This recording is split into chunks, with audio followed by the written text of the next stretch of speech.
સપરા નદીના ચંદ્રકા મછાણી મેળવી બોલું છું. હા હવે બાપડા આને તો ખબર પડતી હોય બધું અરખું લાગે ને આને તો. હા આ તો ઘોડા બધા બધું અરખું લાગે પણ ખબર નહીં કે હાથી જેવી માતા હતી. હાથી જેવી માતા હતું. ગાડી દૂર થાય કદાચ પહેરી જાવ તો હારો પેઢી ને ખોદ્યા માતા હતી.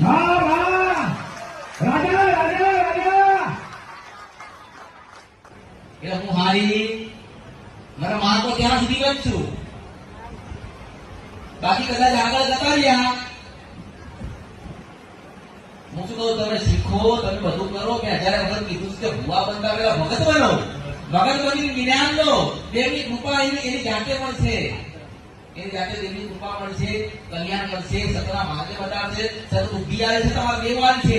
પણ એના સીધું સીધું મારા જેવું કરવું કે હવે આ બેઠો મને સમય આવે કે આટલા વાગે બનશે બોલ ક્યાં છે તમારી માતા બોલો છો. મારી મછાડી મેળવી બોલી કૂદકો મારી નો દેવો ને. હા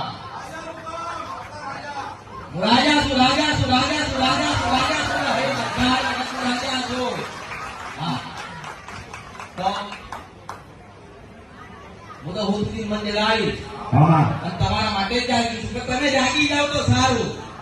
આ જો અહીં બેઠો તેને શું કીધું મારી દીકરીને પેટમાં દુખાય દીકરાને પેલું થાય પણ એવું પૂછવું જોઈએ ને કે માં તમને સારું છે ને. માં મારી દેવી હું આટલે દૂરથી આવ્યો છું માં તેમાં મારી માતા રાજી તો છે ને. હું એટલું કહીશ કે રાજી ના હોય ને ત્યારે તમને ઘરમાં દુઃખ પડ્યા છે.